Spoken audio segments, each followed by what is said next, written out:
That is, they always talk about going to Africa, but then they come back here. How beautiful can Africa be if it's that beautiful? You don't need me. Why do you need me to help you to live in this place? That's go over there and spend your time there. Spend your time there, spend your money there, but they always come back here. Which tells you what? That it can't be as great as they say it is. Right? Let's keep going. Keep It's going. verse 20. He hath put forth his hand against such as be at peace with him. Right. He hath broken his covenant. Right. Now that's talking about, all the peace treaties, if you will, and all those different things that were put together. This is another one. This is another treaty. Emancipation. Right? Keep going. And if your brothers want to talk, man, go ahead, keep going. Verse 21. You had something. No, just better than. Okay. Okay. The words of his mouth were smoother than butter, Right. but war was in his heart. Right. The words of his mouth were smoother than butter, but war was in his heart. So I was thinking about this, man. I was sitting there doing a couple of things, and I was thinking about slavery and what it was, right? And Esau made it so that he put us down so low, right, that we wouldn't even be concerned with being where we're supposed to be, which is above him, as it says in Deuteronomy, right, in Genesis rather, that we would only be concerned with at least being just treat us equal. That's the whole psychology. I'm sorry, of all of these types of things. Go ahead. Yeah, because before it was before Jake so-called fought for civil rights, it was human rights. Right. When you think about the psychology in that, you must be in a bad position just to fight for humans to show Right. another human being that That you're human. I'm a human, or to treat me civilly Right. in a so-called civilized society. Right. So that's how bad we would be. That's right. And that so I mean, because look, if you what was the point of emancipating, right? What was the point of setting the Negroes free? Was it to what keep them, make them better so they can improve, or what was the purpose of setting them free? They show you their intentions by the statute. It was a strategic move Absolutely. on Lincoln's behalf Yeah. to keep the Union, to destroy the South, because it would make sense, if you're going to war with somebody and they have slaves, they're going to use those slaves to their advantage. That's why Lincoln made the quote that if he could have kept the Union together without freeing the slaves, Yep. he would have done so. Yep. So it was a strategic move on his back to emancipate them, to transfer them from the South into the North. This is why the slaves in his own district wasn't even free. He freed the slaves in the Confederacy. He was up here up north, and they were still at work. Well Because that's another good point, because the message is that the North was progressive, right? They were okay with Negroes being free here, but I want to get into all of that. The Fugitive Slave Act of 1793. I want to get into all of those things, man, because the North still is today the heaviest perpetuator of so-called what they call racism, right? What they call separatism and prejudice, segregation. This is the Northeast, especially, is the worst perpetrators of that, man. Go ahead. Now, if I may have, Yeah, real quick, Slaki, go ahead. essentially, sum up what the other saying too is they took the chains off the wrist and put them in the heads. You see what I'm saying? So, a mental chain will be, or a spiritual chain as well, is a stronger chain than any physical. Because when you keep somebody's spirit down, like if you tell a child, like, look, you're gonna be like this, and you ain't gonna amount to nothing from little, that will presses that child's spirit, and they, in most cases, they'll turn up to be nothing, which is what they've done with Jake, man. They've perpetuated a bunch of lies and propaganda, to keep starting at a young birth, especially in these schools, to keep us from excelling, man.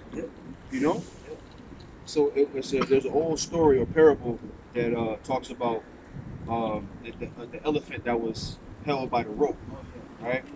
And if I'm quoting the story the right way, the guy was asking, why won't the elephant just take his weight or strength and pull himself off the rope and take off? But if you put the rope on him when he's small and he can't do that, he grows up thinking that this rope is what's holding him, right? So that's what this is. That's what this is. This is psychology. Most of the time, like I said, as far as residency goes, Jake don't be down here. Jake don't be down as far residentially. They work here. They work in The Eagle Seafood, we saw the young ladies coming out of the restaurant. They look like they had the chef garb on. They'll work down here, but just look what they see when they come here, right? But on the other side too, look what Esau sees when he comes here. The symbol of his greatness. They go to the public garden. They see George Washington on a big ass horse on a big monument. I said statue. Yeah, statue's fine, right? They'll go. They walk around the park and they see the images of these so-called white people who had prestigious roles here in America. Then when they walk down Commonwealth Avenue, there's statues all the way up the road, all the way going up to Boston University of these so-called. These are the images that they see. That's exactly what it is. Go ahead. Wisdom of Solomon, chapter 2, verse 7. Yep. Let us fill ourselves with costly wine and ointment. Yep. Let no flower of the spring pass us by. Yep. Let us crown ourselves with Right. rosebuds before they be withered away. Yep. Let none of us go without our part of voluptuousness. Let us leave tokens of our joyfulness in every place. And that's what they did, man. That's what this is. A token of joyfulness, right? This is a mind fuck. What it is. That's what this statue is. A mind fuck for people that for us we can look at it for what it is, right? But imagine the little 8-year-old kid that, I don't know, his mother was at work and he ended up down here somewhere riding his bike down here. It's not that far. They make you feel like Boston is so far from those Roxbury and it's not that far. It's not that far. So a kid ends up down here riding his bike and he looks and he sees, yeah, this, what is that? He don't know. So in his mind, the guy that's standing up is the better guy, and the guy that's kneeling down is the worst guy. Let me say this Yep. real quick. So now Lincoln, let me read this little article. It says, this is from hold on, I don't want to lose it. This is a story of Abraham Lincoln, and it says, as president, he built the Republican Party into a strong national organization. Further, he rallied most of the Northern Democrats to the Union cause on January 1st, 1963. He issued the 1863. He issued the Emancipation Proclamation that declared forever free those slaves within the Confederacy. Now, I had bought a book years ago. It was called The West, right? And on the back it says, a vivid account of the American experience filled with stories of the greed, the folly, the courage, the ambition, and hope that still fuels the dreams of this nation. All right, so in this book, right, on page 97, I got a picture here of Abraham Lincoln with his wife in some of the natives of the land. So let me read a little bit of what it says. It says, the work of God. It says, in the spring of 1863, the delegation of 6 Plains Indian leaders was invited to Washington. They were photographed with Mrs. Abraham Lincoln, and the president himself received them in the White House. He hoped to persuade them not to attempt to side with the Confederacy or take advantage of the Civil War to drive out white settlers. Okay, so now here you have so-called Abraham Lincoln freeing the natives, freeing the so-called Negroes. But what did he do to the natives? Because the natives were highly opposed of what they were doing. So it says, a Cheyenne Indian named Lean Bear addressed Lincoln, and he quote, he wished to live in peace for the balance of his life. A reporter for the Washington Evening Star remembered his saying on the buffalo as his father had done, and again urged the president to counsel his white children who were annually encroaching more and more upon the tribes and to abstain from the act of violence and wrong towards them.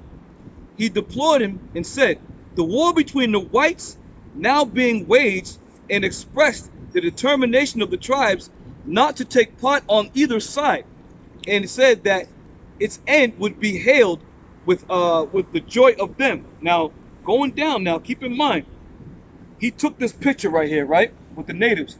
Let's see what happened to those natives.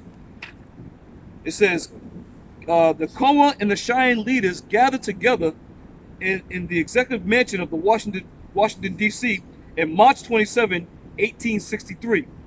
And it said the photograph with Mary Todd Lincoln, his wife, and the 4 Cheyenne leaders settled in the front row and had less than 18 months to live. Okay, so he brought them to the White House, He tried to strike a